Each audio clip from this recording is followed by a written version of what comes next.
Students ఆందోళనపై Tamil Nadu ప్రభుత్వం ఆదేశాలు చర్చనీయాంశంగా మారాయి. కాక్రోచ్ జనతా పార్టీ వామపక్షాలు నిర్వహించే నిరసనల్లో పాల్గొనేందుకు విద్యార్థులకు అనుమతి ఇవ్వొద్దంటూ ఆగస్టు 14న ఉత్తర్వులు జారీ చేసిన విజయ్ సర్కార్ తాజాగా వెనక్కి తగ్గింది.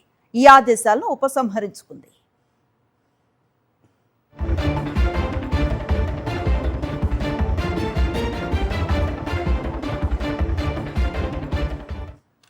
సీజేపీ లెఫ్ట్ ఆందోళనలో పాల్గొనేందుకు విద్యార్థులకు అనుమతి ఇవ్వొద్దంటూ స్కూల్స్ కాలేజీలకు ఇటీవల ఉత్తర్వులు జారీ చేసింది తమిళనాడు ప్రభుత్వం.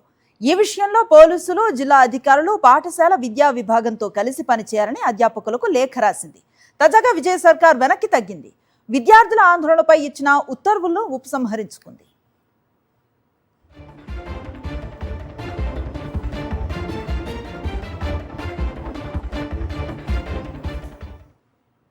కాగా ఆందోళనలకు విద్యార్థులను వెళ్లనివ్వొద్దంటూ విజయ్ ప్రభుత్వం ఆదేశాలు ఇవ్వటాన్ని కాక్రోచ్ జనతా పార్టీ ఖండించింది. ఇది రాజ్యాంగ విరుద్ధం అన్నారు సీజేపీ అధికార ప్రతినిధి సౌరవ్ దాస్.